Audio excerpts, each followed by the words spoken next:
Բարև ձեզ, Բարև ձեզ։ ձեզ հետ է Մանուշ Եսայանը եւ մեր հաղորդումը խոսենք օրենքից։ Այսօր իմ հյուրն է Հայկը Վարդանյան, Հայկ ջան, բարի գալուստ մեր տաղավար, այս ֆորմատով առաջի անգամ ենք ես ու դու հանդիպում, իրար հետ դու ենք խոսել, որտեւ իրար ընկեր ենք եւ իրար գիտենք։ Ուրեմն Հայկի մասին ես կարճ ներկայացնեմ, իմ գնահատմամբ Հայկը վարչական իրավունքի մեր երկրի լավագույն մասնագետներից է, դա ես չափազանցված չեմ ասում։ Ես գիտեմ, որ դա այդպես է, Հայկը իրավաբան է, որակավորված փաստաբան լիցենզիան դեռ չի ստացել, բայց շուտով կստանա, որովհետև դրա մասին ուղղակի տեխնիկական որևէ չէ, արգելք չկա, զուտ պետք է գնալ եւ ստանալ ընդհանրապես, եւ նաեւ Հայկը կներկայացնի իրեն, կպատմի թե ինչ մասնագիտական ճանապարհ ունի անցած, ու կխոսենք մենք այսօր շատ կարեւոր թեմայի մասին, դա վարչական իրավախախտումների կտորն է, քաղաքացի պետություն հարաբերություններն են, ինչպես են դրանք կարգավորվում եւ ինչպես քաղաքացին պաշտպանվի պետությունից։ Ընդհանուր մեր այսօրվա զրույցը դրա մասին է լինելու, բարի գալուստ Հայկ ջան, մի քիչ պատմի քո մասին, որտեղ շատ լավ կենսագրություն ունես, այդքանը ես չեմ կարող ասել։ Շնորհակալ եմ, զգացված եմ նախ հրավերի համար, Մանուշ ջան, շատ լավ աշխատանք եք անում, տեղյակ եմ ձեր գործունեությունից, հետաքրքիր է, որովհետև միշտ տարբեր ոլորտների ու տարբեր թեմաների մասին լսել եւ իմանալ, իրավունքների պաշտպանություն իրականացնել, ինձ թվում է, որ մեր հանրությանը դա շատ անհրաժեշտ է, նաեւ այն տրամաբանությամբ, որ ոչ բոլորն են հնարավորություն ունենում մասնագիտական իրավաբանական օգնության դիմել, եւ այո, շնորհակալ եմ ձեզ եւ կարծում եմ հանրությունն էլ շնորհակալ է, որ նման աշխատանք եք անում եւ տեղյակ ենք պահում մեր հանրությանը, թե ինչպես իրենք իրենց իրավունքները կարողանան պաշտպանել եւ օգտվել իրենց իրավունքներից։ Ես ունեմ իրավաբանական կրթություն, ավարտել եմ ոստիկանության ակադեմիան, աշխատել եմ դասախոսական գործունեությամբ ակադեմիայում, մինչև այժմ էլ եւս դասախոսում եմ ակադեմիայում վարչական իրավունքի առարկայով, աշխատել եմ ոստիկանությունում 21 եւ ավելի տարի, անցել եմ կենսաթոշակի, զբաղեցրել եմ տարբեր պաշտոններ, այդ թվում վարչական բողոքարկման բաժնի պետի, իրավաբանական բաժնի պետի, հետո վարչության պետի, ներկայումս սովորում եմ Արդարադատության ակադեմիայում որպես ունկնդիր վարչական մասնագիտացում դատավորի թեկնածուի համար եւ մնացածը դուք արդեն ասեցիք, այդքանը Մանուշ ջան։ Հայկ ջան, ես ուզում եմ, քանի որ մեզ լսողները հաստատ այդ կտորը շատ ուշադիր լսեցին, որ ոստիկանությունում եք աշխատել, ձեր հիմնական փորձը 21 տարի, հա, շատ մեծ փորձ է։ Այսինքն միշտ գտնվել եք քաղաքացի պետության այդ կտորի մեջ, հակառակ կողմում, քաղաքացիներից եք դուք պաշտպանվել։ Ես ուզում եմ մենք խոսենք առհասարակ ինչ խնդիրներ եք տեսնում այդ ոլորտում, ինչ խնդիրների են բախվում քաղաքացիները եւ ինչ խնդիրների է բախվում նաեւ պետությունը, որովհետեւ ես կարծում եմ այս հարաբերությունները միակողմանի չեն, լինում են օրինակ դեպքեր, քաղաքացիները ներողություն, բայց ոչ այդքան էլ գրագետ դիմումներ են գրում ու վարչական մարմինը պետությունը չգիտի այդ դիմումների հետ ինչ անի, չի հասկանում ինչ է գրած, քաղաքացու պահանջը որն է, եւ նաեւ հակառակը լինում են այո քաղաքացիներ դիմում են որևէ պետական կառույցի, դա էական չի ոստիկանությունը, թե որևէ պետական կառույցի եւ չեն ստանում այն պատասխանները, որոնք որ իրենք ակնկալում են, այսինքն հստակ իրենց համար պարզ չի թե վերջ իրենց դիմումին ինչ են պատասխանել։ Ցավոք սրտի ճիշտ եք։ Ցավոք սրտի ճիշտ է, երկկողմանի խնդիր ունենք եւ քաղաքացիների կողմից գրագետ դիմումների ներկայացման եւ ճիշտ հակառակը պետության կողմից կամ վարչական մարմինների կողմից, որ նույնն են այս դեպքում, ժամանակին ամենակարևոր դիմումների պատասխանների տրման եւ հանգամանալի դիմումների ուսումնասիրման մասով։ Երկու դեպքում էլ խնդրահարույց է ու իմ դիտարկումները խնդրի մասին ես առաջին հերթին շատ մեծ ցանկություն կունենա եւ կհորդորեի հանրությանը, որպեսզի երբ որ իրենք ստանում են որևէ պետական մարմնի վարչական ակտ որոշում, լավ այսպես ասենք, որ բոլորին պարզ լինի, վարչական պատասխանատվության մասին կամ իրենց իրավունքների որևէ միջամտության կամ նույնիսկ զուգորդող, հա, եւ իրավունք տրվող եւ սահմանափակող որևէ որոշում, ապա նախ խորհուրդ կտամ շատ ուշադրությամբ ընթերցել որոշումն ամբողջությամբ, սկսած վերնագրից, որովհետեւ իրավաբանները գիտեն, դուք եւս գիտեք միանշանակ, Մանուշ ջան, որ շատ կարեւոր է նույնիսկ անվանումը վարչական մարմնի ճիշտ նշելու, քանի որ հակառակի դեպքում ուղիղ դա կարող է բերել նույնիսկ տվյալ որոշման վերացման, բեկանման, հա, անվավեր ճանաչման։ Եվ այդպես դրանից հետո անհրաժեշտ է ուսումնասիրելուց հետո որոշման մանրամասն ուսումնասիրությունից հետո փորձել ստանալ վարչական մարմնի, պետական մարմնի վարչական վարույթի նյութերը, այսինքն այն process-ի փաստաթղթերը, ապացույցները, որոնք բերել են տվյալ վարչական ակտի ընդունմանը։ Դա ներկա դրությամբ շատ հեշտ է անելը, կարծում եմ, որովհետև մենք ունենք տարբեր էլեկտրոնային հարթակներ, պետությունն այդ մասով շատ լավ մոտեցում ունի, այո, շատ ճկուն է, դիմում KTM, պարզ ասած կամ e-request, բոլորը գիտեն, այդ հարթակով շատ հեշտ եւ հասանելի է դիմել պետական մարմնին, վարչական մարմնին եւ ստանալ անշտ բոլոր փաստաթղթերն ու նյութերը։ Այ դրանից հետո նոր կարելի է ուսումնասիրել, դա համադրել վարչական ակտի հետ, ստացած որոշման հետ եւ նոր ինձ թվում է արդեն պարզ կլինի քաղաքացուն, թե իր որ իրավունքն է միջամտվել, որ ինչ ձևով է դա խախտվել եւ ինչ փաստերով ու փաստարկներով։ Նոր դրանից հետո կարելի է ներկայացնել վերադասության կարգով վարչական բողոք եւ սպասել բողոքի պատասխանին։ Նու այստեղ էլ արդեն ինչպես սկզբում նշեցինք, պետական մարմինները խոցելի պայմաններում են հայտնվում, որովհետև ոչ միշտ են հասցնում սահմանված ժամկետում քննարկել, հա, ներկայացված վարչական բողոքը եւ որ նաեւ ցավալի է հաճախ է հանդիպում, երբ որ պատշաճ չեն իրականացնում վարչական բողոքի քննարկումը, չեն հրավիրում կողմերին գործի քննությանը եւ այստեղ արդեն դե բնականաբար մենք խնդիր ենք ունենում սահմանադրական նորմի խախտման հետ լսված լինելու իրավունքի, որը որ շատ կարևոր եւ էական խախտում է։ Սա է ընդհանուր որ կարելի է ասել։ Այօրինակ այդ քաղաքացիների կողմից դիմումների ներկայացման ժամկետները ես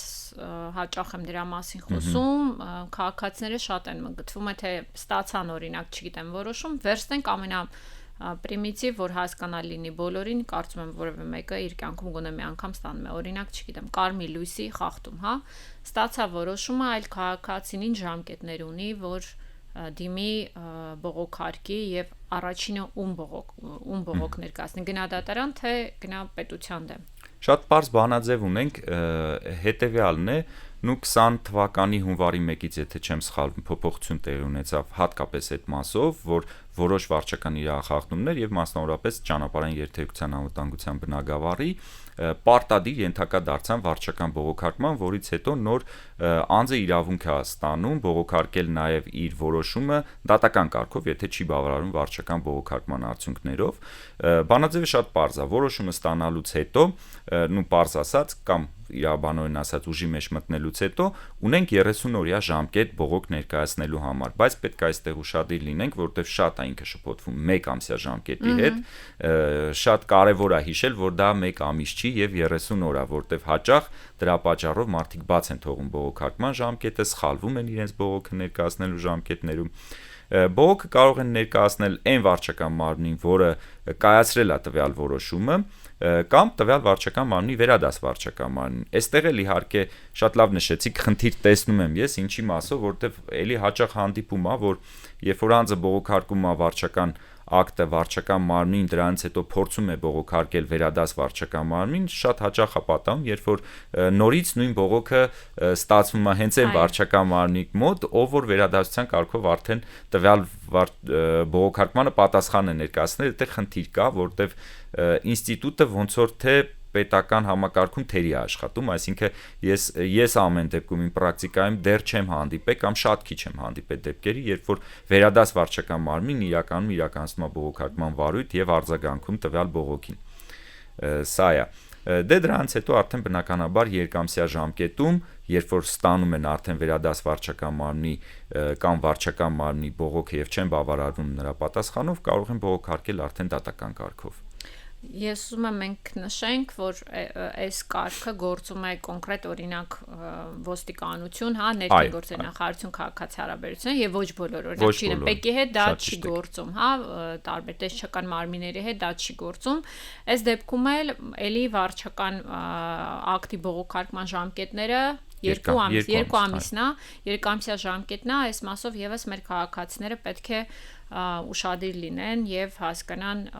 որ ժամկետը այդպես Այստեղ մի կարևոր հուշում էլ կարող ենք անել այն մասով, որ երբ որ վարչական ակտը ստանում, ես ինչու սկզբից ասացի, որ պետքա մանրամասն ուսումնասիրել որոշումը, որտեվ հաճախ բողոքարկման ժամկետի մասին նշում չի էլ պարունակում վարչական ակտը, ու այստեղ մենք ունենք եւս կարգավորում օրենքով, շատ լավ գիտեք դուք, 71 հոդվածը մեզ հնարավորություն է տալի բողոք չպարունակող վարչական ակտերը բողոքարկել 1 տարյա ժամկետում։ Սա էլ շատ կարևոր հուշում է, որ քաղաքացիներն ովքեր կստանան վարչական իրախախտման որոշում, այո, թող փնտրեն այնտեղ նաև բողոքարկման ժամկետի մասին նշում, չլնելու դեպքում կարող են վստահ լինել, որ դա կարող է բողոքարկվել արդեն 1 տարյա ժամկետ։ Բայց այստեղ մենք մի քիչ դատական պրակտիկայի հետ խնդիր ունենք, ես մի քիչ առաջ կամ ասեմ, որովհետև հետո այդ դատարանների հետ այսպես կռիվ տալը մի քիչ բարդ է դառնում այդ մասով։ Այո, այդ մասով բարդ է դառնում։ Հայկ, ես ուզում եմ մի քիչ էլ խոսենք հակառակ, պետությունը, երբ օրինակ նախորդ աշխատավայրում, երբ ստանում են քաղաքացիների բողոքները, ինչ խնդիրների է բախվում, օրինակ նույն վարչական մարմինը այդ բողոքները քննելիս, ինչ հաճախ հանդիպող սխալներ են մեր քաղաքացիները գործում, որ լսեն մեզ ու միգուցե բացառվեն այդ սխալները։ Շատ լավ հարց եք տալի։ Պետական մարմնում հիմնականում հանդիպում է այն խնդիրը, երբ որ բողոքները ներկայացում են չստորագրված։ Եվ հատկապես դա լինում է այն պարագայում, երբ որ ներկայացնում են հենց դիմում ԿՏՄ հարթակի կամ request հարթակի միջոցով, եթե չեմ սխալվում, այնտեղ հնարավորություն է տալի չստորագրել, բայց դա բնակչության կողմից մի քիչ այլ կերպ անցալվում, իրանց կողմից ընկալվում է, որ եթե իրանք օրինակ գրեն թեկուզ լատինատառ, ոչ հայատառ կամ ներկայացնեն նշելով չստորագրված տարբերակը, պետական մարմինն ամեն դեպքում պարտավոր է քննարկի, ոչ դա այդպես չի ցավոք սրտի, եւ պետական մարմինը կարա առնվազն առհասարակ չքննարկի։ Այո, անհետևանք թողնի տվյալ բողոքի քննարկումը, դե չեմ խոսում նաև այն մասին, որ հաճախ ներկայացված բողոքներում հանգամանորեն չի նկարագրվում պահանջը կամ չի նկարագրվում այն փաստերն ու փաստական հանգամանքները, որոնց վրա հիմնվում է, դիմողի պահանջը։ Սրանք նյուանսներ են, որոնք իհարկե իրավաբանների կողմից շատ ավելի մանրամասն եւ ավելի որակյալ են ներկայացում, բայց երբեմն մարդիկ չեն ուզում դիմեն մասնագիտական օգնության եւ փորձում են իրենց իրավունքները պաշտպանել ինքնուրույն։ Ես խորհուրդ կտայի ուղղակի վերադասության կարգով բողոքները ներկայացնելիս նախ հստակ նշել ներկայացնողի տվյալները, հասցեն, կոնտակտային, ինչ որ տվյալներ, որով հնարավոր կլինի կապնվել վերջինիս հետ, անպայման ստորագրել, եթե դրանք գցում են որևէ փաստաթղթեր կամ ապացույցներ, նշել այդ մասին եւ անպայմանորեն թեկուզ կենցաղային մակարդակի տերմինաբանությամբ նկարագրել խնդիրը, թե ինչումն են տեսնում, որ տվյալ որոշումը չպետք է գոյություն ունենա, այսպես ասած, պետք է բեկանվի կամ անվավեր ճանաչվի։ Եվ այդքանը, գոնե այդքանը բավարար է վարչական մարմնի համար հասկանալու, թե ինչ է ակնկալում բողոք ներկայացնող անձը իրենից եւ ինչի հիման վրա է դա ակնկալում։ Մնացածն արդեն մասնագիտական է եւ վարչական մարմինն արդեն ինքը կհասկանա, թե ինչ իրավական կամ փաստական հիմնավորումներով հերքի կամ հաստատի տվյալ բողոքը։ Այսինքն գոնե մենք պետք է ունենանք բողոքի արտաքին դրսևորման ձևը, անուն, ազգանուն, հայրանուն, հասցե, այո, ում է ներկայացվում տվյալ բողոքը նշելով տվյալ վարչական, օրինակ ներքին գործերի նախարարություն կամ պետական եկամուտների կոմիտե, ուղիղ նշելով գոնե այդ անվանումը, նշել անպայման այն որոշման համարը եւ տվյալները, որոնք բողոքարկվում են, որտեղ հաճախ դա էլ չի լինում եւ պետական մարմինը ստիպված է լինում նորից ինչ որ հարցումներով ուղղված քաղաքացուն գրագրությամբ հասկանալ, թե ինչի մասին է խոսքը, ինչի ժամանակ է տանում։ Եվ ստորագրել փաստաթուղթը եւ ինչպես նաեւ արդեն նշեցինք, որ նշեն են փաստական եւ իրավական հիմքերը, որի շրջանակներում կամ այն կենցաղային բառերով արտահայտված մտքերը, որի շրջանակներում իրենք գտնում են, որ տվյալ որոշումը չպետք է իրավական ուժ ունենա, այսինքն անվավեր ճանաչվի։ Սա է ընդհանուր մոդելը։ Շատ լավ, ես կարծում եմ այս մասով մեզ լսողների համար առնվազն որոշակի պատկերացում կա բողոք ներկայացնելու կարգի մասին եւ սպասելու, այսինքն բողոքը ներկայացեցիք, սպասում եք ձեզ պատասխանեն, բայց այդպես ամիսներով չեք սպասում, հարգելի քաղաքացիներ, այսինքն առնվազն 30 օր սպասում եք, եթե ձեզ չպատասխանեցին, դա արդեն ինչ որ ձեզ համար պետք է ազդակ լինի, որ հետևեք, հասկանաք ձեր բողոքը ուր է հասել։ Հայկ, ես ուզում եմ մի կարևոր խնդրի մասին էլ խոսենք, գաղտնիք չէ, որ քաղաքացին վերադասության կարգով բողոքարկում է ու ես կարող եմ վստահորեն ասել, որ դա բոլոր կառույցներն է վերաբերվում, այսինքն միայն ՆԳՆ-ի խնդիրը չէ, եւ ՊԵԿ-ն է, եւ տեսչական մարմիններն են, գրեթե բոլոր պետական կառույցները։ Վերադասության կարգով բողոքարկում են, չեն ստանում բավարարում, գնում են դատարան, դատարանում 90% դեպքերում գործերը բավարարվում են։ Այ ինչու է այդպես, ինչու մեր վերադասության կարգով բողոքարկման ինստիտուտը ձեզ չի աշխատում, ինչն է խնդիրը։ Շատ է գործերը։ Շատ ցավոտ հարց է, Մանուշ ջան, շատ իրականում շատ ցավոտ հարց է եւ այստեղ մտահոգություն շատ մեծ է, ինչի համար, որովհետեւ նախ ինստիտուտը շատ լավն է ու շատ կարեւոր է եւ ինքը նաեւ հետաքրքիր ֆիլտր է, որի միջոցով նաեւ վերլուծություն կարող անի վարչական մարմին իր գործունեության որակյալ կողմի մասին, այսինքն ինչպես ավելի որակով դարձնի։ Ցավոք սրտի դա զիջվում է նրանով, որ գործերի ծավալն է շատ, պետական ռեսուրսներն են սակավ եւ դրա արդյունքում պետությունը կարծես թե չի կարողանում ավելի հանգամանալից կամ մանրակրկիտ ուսումնասիրել վարչական բողոքները, այդ թվում նաեւ իրականացնել դրա հիման վրա վերլուծություն, շտկել իր վարչարարությունը, եթե որևէ խնդիր կա, եւ ստացվում է, որ որոշակիորեն, եթե պայմանական ասենք, ձևական բնույթ է ստանում վերադասության կարգով բողոքարկումը, որովհետև այո, դատական պրակտիկան եթե ուսումնասիրում ենք, մենք տեսնում ենք, որ ցավոք սրտի դատարաններում հայցերի մեծամասնությունը բավարարում է, ինչը խոսում է ուղիղ նրա մասին, որ առնվազն, հա, եթե մենք վերցնենք այն բողոքարկման ոլորտի մասին, որը անպայման է միջև դատարան դիմելը, խոսում է նրա մասին, որ այդ բողոքարկման ոլորտը թերի աշխատում, կամ կարելի ասել, եթե 90% ներկայացված բողոքներ, լավ, ես ինչքան գիտեմ 80%, հա, 80%-ի դեպքում չի բավարարում եւ դատանի կողմից են դրանք բեկանվում, ապա նշանակում է, որ որոշակիորեն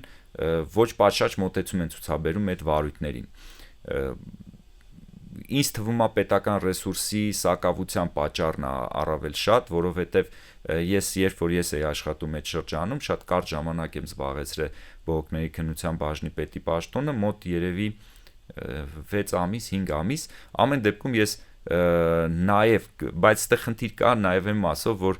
ես այդ պաշտոնը զբաղեցրել եմ այն ժամանակահատվածում, երբ որ ես արդեն իրավաբանությամբ էի զբաղվում եւ դատական պաշտպանությամբ ու ինձ շատ հոգեհարազատ էր ամեն ինչի մոտենալ դատարանի, հա, գնահատման աչքերով, այդ թվում նաև օգտագործել դատական պրակտիկայում ձևավորված նախադեպային իրավունքը, հատկապես վճռաբեկ դատարանի որոշումները։ Մի քիչ պետության կողմից դա տարօրինակ էր ընկալվում, որտեվ միշտ հակվածություն կա պաշտպանել այն ինչ դու ստեղծում ես, այո, քո ստեղծած վարչական ակտը, ես այլ մոտեցում ունեի, ես փորձում էի լինեի մաքսիմալ օբյեկտիվ, չեմ կարող ասել, որ շրջանում, ամենայն դեպս իմ ղեկավարման շրջանում շատ էին բեկանվում ակտերը, որովհետև ես շատ հաճախ էի կիրառում վճռաբեկ դատարանի նախադեպային որոշումները։ Բացի դա, ես միշտ ուշադրություն էի դարձնում այդ վերադասության կարգով բողոքների քննության ժամանակ բոլոր փաստական հանգամանքներին եւ երբեք չէի թույլ տալի, որպեսզի աշխատակիցներն, ովքեր իրականացնում են քննություն, անտեսեին որևէ փաստական հանգամանքի հերքումը կամ հաստատումը։ Նույնիսկ եթե պետք է հերքվեր, հա, քաղաքացու ներկայացված բողոքով որևէ փաստ, ասում եմ անպայման անդրադարձեք դրան, հիմնավորեք իրավաբանորեն, հա, այո, շատ ճիշտ, որտեղ դա շատ կարևոր է մեզ համարում։ Հակառակ դեպքում մարդը,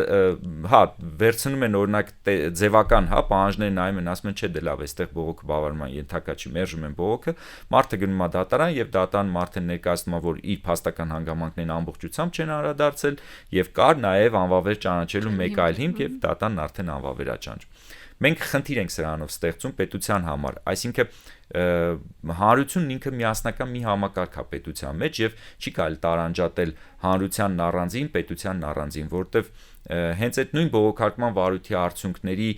վատ որակի պատճառով ծանրաբեռնում է վարչական դատան։ Ծանրաբեռնվելով վարչական դատան արդեն փաստաբանական համայնքը մատուցած ծառայությունների դիմաց ուզում են վճարներ, ինչը նորից պետական բյուջեի ռեսուրսների ծախսը, ստացվում է, որ պետությունը անիմաստ վատնում է բյուջեն, որովհետև մի դեպքում վարձատրում է բողոքների քննություն իրականացնող անձնակազմին, մյուս դեպքում այդ անձնակազմը չասենք ինչ պատճառներով, օբյեկտիվ կամ հա, սուբյեկտիվ պատճառներով լավ չի իրականացնում իր գործի քննությունը եւ արդյունքում նորից պետությունը ստիպված է ալնում պետական բյուջեից գումարներ հատկացնել քաղաքացու իրավունքների պաշտպանության համար փաստաբաններին կամ իրավաբաններին վարձատրության մասով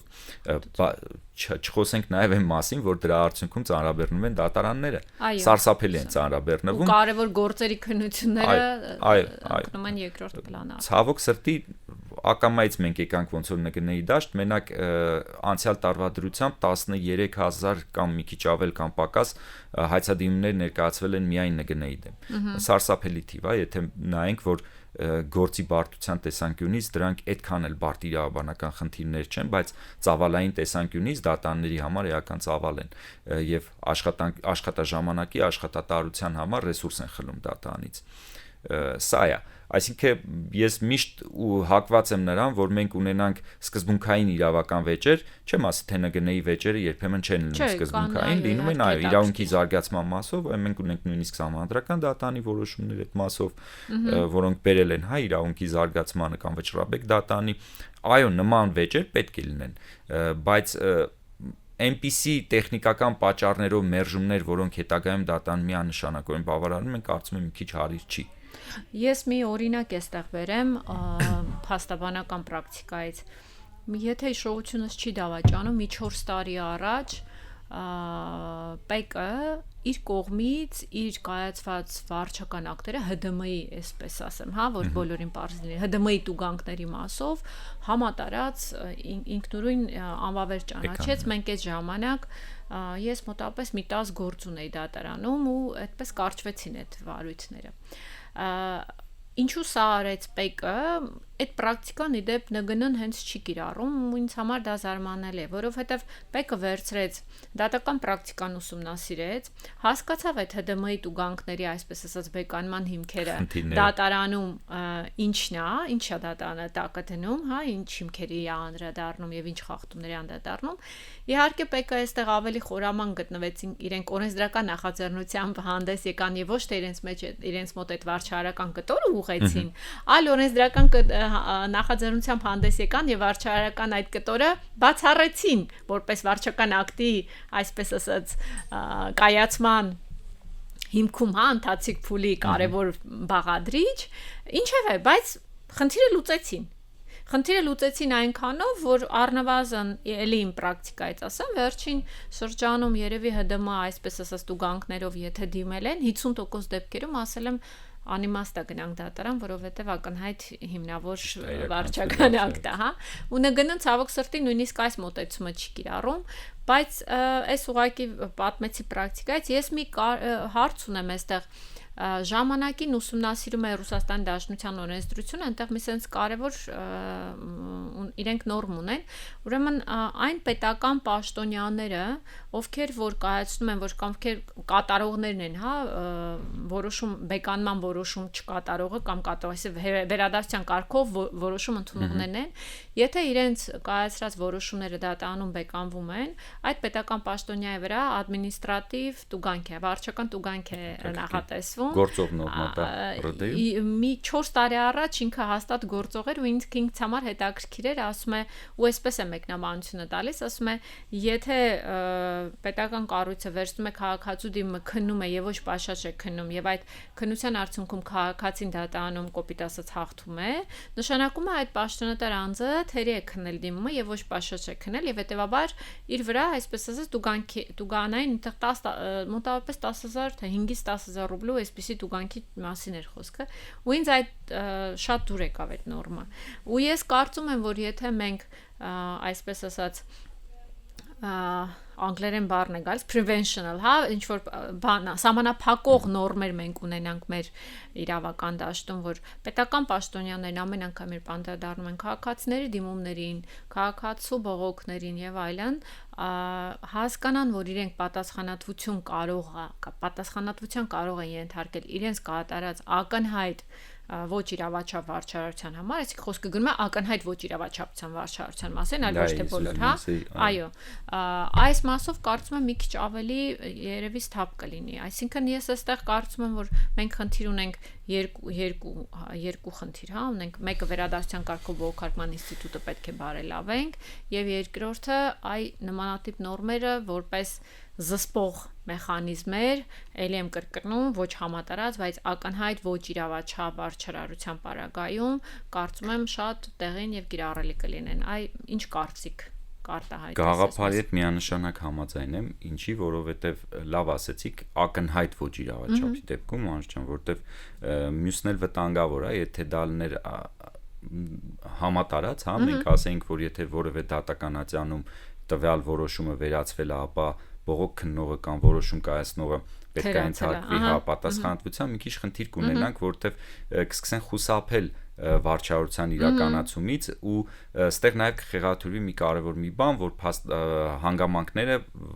վարույթ իրականացնողները, ինչպես դատանը, գնահատման ներքին համոզման, այսինքն այս ներքին համոզման բալանսավորումը կխախտվի եւ մենք արդեն շատերը կխուսափեն նախ այդ գործունեությունն իրականացնել սկսեն կաշկանդվել, այո, բայց շատ լավն է ձեր ասած այն մասով, որ ակնհայտ, հա, խախտումների դեպքում նույն կարգավորումը գրեթե նույնական ունի նաև վարչական դատավարության օրենսդրությունը, մասնավոր որոշման կայացումը։ Լավ ինստիտուտ է, ես ճիշտն ասած չգիտեմ, պրակտիկան չեմ ուսումնասիրել, որքանով է դա գործում եւ երբևիցե անում է դատան նման բան, թե ոչ։ Նու ես իրեն կարամ համեմատեմ քննիչի կողմից միջնորդագրերի ներկայացման ինստիտուտի հետ քրեական դատավարության մեջ ու դա լավ բան է, որտեղ այնտեղ էլ ասում է, եթե դատանը գործի քննության արդյունքում տեսնում է, որ ակնհայտ կոպիտ խախտումներով մարդու իրավունքներն է խախտել, հա, պետությունը, ուրեմն այդտեղ ինքը իրավունք ունի ներկայացնի պետական մարմնի ղեկավարին կամ վերադաս վարչական մարմնի ղեկավարին մասնավոր որոշում եւ ակնկալի պատասխան։ Շատ հետաքրքիր, նույնիսկ չգիտեի այդ նորմը։ Եթե չեմ սխալվում, 129 կամ 128 հոդվածն է վարչական դատավարության օրենսգրքի, շատ լավ ինստիտուտ է եւ գրեթե նույնական նմանվում է ձեր ասացին, իսկ ինչ խոսք միանշանակ համաձայն եմ դրա հետ, որ պետքա պատասխանատվության ինստիտուտ մենք ունենանք, չի կարելի ուրեմն թողնել նրան, որ մարդու իրավունքները խախտվի, օրինակ մենք ունենում ենք, հա, ձերբակալման դեպքեր, որոնք հետագայում վարչական ձերբակալման մասին է խոսքը, հա, որոնք հետագայում դատական կարգով բեկանվում են, ոչ իրավաչափ են ճանաչում, մենք ստեղ մտահոգիչ բան ունենք, որտեվ դա ուղիղ մարդու իրավունքների խախտում է եւ դա չի կարելի անհետևանք թողնել եւ չի կարելի դրա արդյունքում պատասխանատվություն չբերել, որովհետեւ հակառակ դեպքում էլ արդեն այդ վարչական մարմնի աշխատակիցների մոտ ձևավորվում է խեղաթյուրված, հա, մոտեցում իրավունքի նկատմամբ, մտածմունք, որ դա նորմալ էր։ Ոչինչ որ դատանը վերացրել է տվյալ որոշումը, բայց դե մենք արել ենք մեր գործը եւ ճիշտ ենք արել, ոչ, առնվազն պետքա բացատրել եւ ուսուցանել, որ դա ճիշտ չէր։ Դե խախտում կար եւ այդ պրակտիկան պետքա վերլուծել եւ այդ պրակտիկան պետքա արդեն նու մենք այս դեպքում կունենանք արդեն որակյալ վարչարարություն եւ որակյալ պետական կառավարման մարմիններ։ Հակառակ դեպքում, այո, եթե չունեցանք պատասխանատվություն, խնդիր ենք ունենալու։ Համաձայն եմ ձեր հետ։ Մեր ժամանակը ցավոք սուղ է, Հայկ ջան, ես ուզում եմ մենք վերջում 3 րոպե խոսքը ձեզ փոխանցեմ, դուք ասեք, օրինակ, ինչ կցանկանաք, ինչ կարևոր օրենսդրական նախաձեռնությամբ, եթե դուք այդ հնարավորություն ունենայիք հանդես գայիք, որպեսզի բարելավեք քաղաքացի պետություն հարաբերությունները, որովհետև ես կարծում եմ մենք ունենք խնդիր վստահության եւ համերաշխության այդ կտորում եւ համագործակցության, ինչը որ շատ կարևոր է, որովհետեւ այդ համագործակցության արդյունքում ենք ունենում իրավական պետություն եւ իրավագիտակից հասարակություն։ Եթե ունենայիք այդ հնարավորությունը, ինչ օրենսդրական նախաձեռնությամբ հանդես գիտեք ոնց, Մանուշ ջան, ոչ թե ավելի շատ օրենսդրական նախաձեռնություն, այլ վարչական մարմնի գործունեության կազմակերպման։ Տեսեք, նախկինում օրինակ ճանապարհային ոստիկանություն լավ պրակտիկա ուներ եւ ուներ հատված, որտեղ քաղաքացիները կարող էին գալ, ներկայացնել իրենց որոշումը, հա, ուղիղ, առանց որևէ դիմումի, առանց հերթագրվելու, առանց ինչ-որ process-ի, մարդը ուղղակի մոտենում էր տվյալ վարչական մարմին, ներկայացնում էր, ասում էր, ես ստացել եմ sense փաստաթուղթ, որի հետ համաձայն չեմ, խնդրում եմ ինձ բացատրեք։ Հավատացեք, երբեմն, իհարկե մենք խոսում ենք այն կոռեկտության, բարեկրթության մասին, որ վարչական մարմինների աշխատակիցները պետք է ունենան։ Եվ շատ ժամանակ մարդկանց, երբ որ իրականում բացատրվում էր, որ չէ, դե գիտեք, դուք այս խախտումն արել եք, որովհետև այսպես չի, մարդը հասկանում էր եւ նույնիսկ բողոքել չէր ներկայացնում, այսինքն մենք ունենում ենք համաձայնություն, համերաշխություն։ Ինձ թվում է դա բացակայում է մեր պետական մարմիններից շատերում եւ դա լավ լուծում կլինի, որ քաղաքացիները իհարկե այդտեղ էլ մի քիչ պետական ռեսուրսի խնդիր է, ցավոք սրտի, բայց ինքը լավ լուծում է, որ մարդիկ շատ ժամանակ մարդը ստանում է ստուգմանակ, նոր սկսել է օրինակ, չգիտեմ, զբաղվել մասնավոր գործունեությամբ եւ ձեռնարկատիրական եւ ինքը չի հասկանում դա ոնց տեղի ունեցավ, ինչու այդպես տեղի ունեցավ, իրականում իր մոտ շփոթմունք է, իրավական գիտելիքների բացակայություն կամ պակասն է, որտեղ ենթադրենք այդ մարդը այլ մասնագիտացում ունի եւ չի առնչվում իրավաբանության հետ, բայց ուզում է հասկանա, չունի հնարավորություն դիմել իրավաբանական օգնության կամ, չգիտեմ, չի ցանկանում դիմել, ուզում է ինքնուրույն հասկանալ, հետագայում բաց առել, խուսափել նման բաներից։ Ես կարծում եմ շատ լավ կլինի, որ օրինակ բոլոր պետական մարմիններում նման խորհրդատվական հարթակներ լինեն եւ իրանք ոչ թե կրեն պաշտպանողական բնույթ, որ պաշտպանեն իրենց իրականացած վարչություն, այլ օբյեկտիվ բնույթ, որ մարդուն կամ թեկուզ պետական մակարդակով ստեղծվի իրավաբանական որևէ դեպարտամենտ, սենց ասած, որը հնարավորություն կունենա չեզոք լինել պետական եկամուտների կոմիտեից, տեսչական մարմիններից, ՆԳՆ-ից եւ մնացած բոլոր վարչական համայնքներից, բոլոր վարչական մարմիններից, բայց ունենան այնքան կոմպետենցիա, որի շրջանակներում հնարավորություն ունենան, օրինակ, չգիտեմ, բացատրել քաղաքացուն հողի նշանակության փոփոխման, մերժման, որոշման իրավաչափ կամ չիրավաչափ լինելը եւ այդ մասով խորհուրդ տալ նրան։ Սա լավ լուծում կլինի, որովհետեւ միգուցե դա էլ ձեր ասած օրենսդրական նախաձեռնության խնդիր կա, ստեղծել, նման դեպարտամենտ կամ տեսչական որևէ մարմին, տենց եթե ասենք։ Սա է երևի թե կամ օրինակ վերադասության կարգով բողոքների քննության ստորաբաժանումները մեկտեղ էլ մեկ պետական մարմնի, ոչ թե մեկ ինքնուրույն, վարչական մարմնի շրջանակներում, ով ամբողջությամբ կզբաղվեր բոլոր վարչական մարմինների, այդ թվում համայնքների վերադասության կարգով բողոքներով, որպեսզի օրինակ չկաշկանդվեր Երևանի քաղաքապետարանի աշխատակիցը քննելու իր մյուս գործընկերոջ կայացրած որոշման իրավաչափությունը եւ այդ դեպքում որոշակիորեն օբյեկտիվությունը ես չեմ կարող ասել որքանով շատ, որքանով պակաս, բայց վստահ եմ, որ ավելի շատ, քան ներկայումս էր կբարձրանար։ Այսինքն կոպիտ ասած քաղաքացին ՀԴՄ տուգանք ստացավ, պայմանական, պեկից իմանա ու մոտ գնա ու հասկանա այդ ՀԴՄ տուգանքի էությունը ինչ է ու ինչի համար իրեն տուգանել, որովհետև շատ ժամանակ առնվազն իմ պրակտիկայում հանդիպել են դեպքեր, երբ տեխնիկական խնդրի պատճառներով են այդ տուգանքները եւ իսկապես քաղաքացին միտում էլ չի ունեցել որևէ խախտում թույլ տալ կամ պետությունից հարկերը թաքցնել եւ այլն։ Նման ինստիտուտ իդեպ ես Ռուսաստանում երբ գործունեություն էի ծավալում բիզնես, այնտեղ գործում էր։ Եվ մեզ ամիսը մեկ քաղաքային ադմինիստրացիան, այսինքն ռայոննա ադմինիստրացիան, այսպես ասած, հավաքում էր թաղամասի գործարարներին եւ զրուցում էր իրենց խնդիրներից, օրինակ ինչ խնդիրներ ունեք, չգիտեմ, աղբահանության խնդիր ունեք, ինչ խնդիրներ ունեք, եւ մենք ներկայացնում ենք եւ հետո քաղաքային, այսպես ասած, վարչական մարմնի մեր ղեկավարը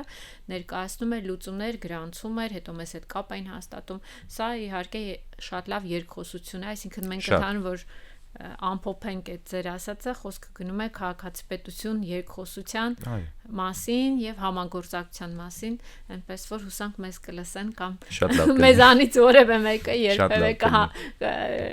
կլինի այնտեղ, որ նման նախաձեռնությամբ կկարողանա հանդես գալ, կունենա այդ հնարավորությունը։ Հայկ ջան, շատ շնորհակալություն այս զրույցի համար, ափսոս մեր ժամանակը սուղ է, հիշեցնում եմ մեր այսօրվա հյուրը Հայկ Վարդանյան, ով վարչական իրավունքի մասնագետ է, ապագա դատավոր ես ուզում եմ անպայման քեզ կոպես մասնագետներ տեսնել մեր վարչական դատարանում, որովհետև մեր վարչական դատարանում պետք են իսկապես լավ մասնագետներ, նրանք կան հիմա էլ, ոչ բոլորը, բայց կան, եւ պետք է այո մեր դատական համակարգը համալրվի բանեմած, խիլացի եւ գրագետ մասնագետներով, որ մենք ունենանք ավելի որակյալ արդարադատություն, հաջողություն եմ աղթում, հուսամ կտեսնեմ, իհարկե դատավարություն չեմ ունենա քեզ մոտ, որովհետև այսպես ասած հիմքեր կան, բայց ամեն դեպքում կուզենամ, որ մեր դատարանները լավ մասնագետներով համալրվեն։ Հուսամ էլի կհանդիպենք, էլի կխոսենք հետաքրքիր թեմաներից քաղաքացիների։ Շնորհակալություն։ Ես եմ շնորհակալ։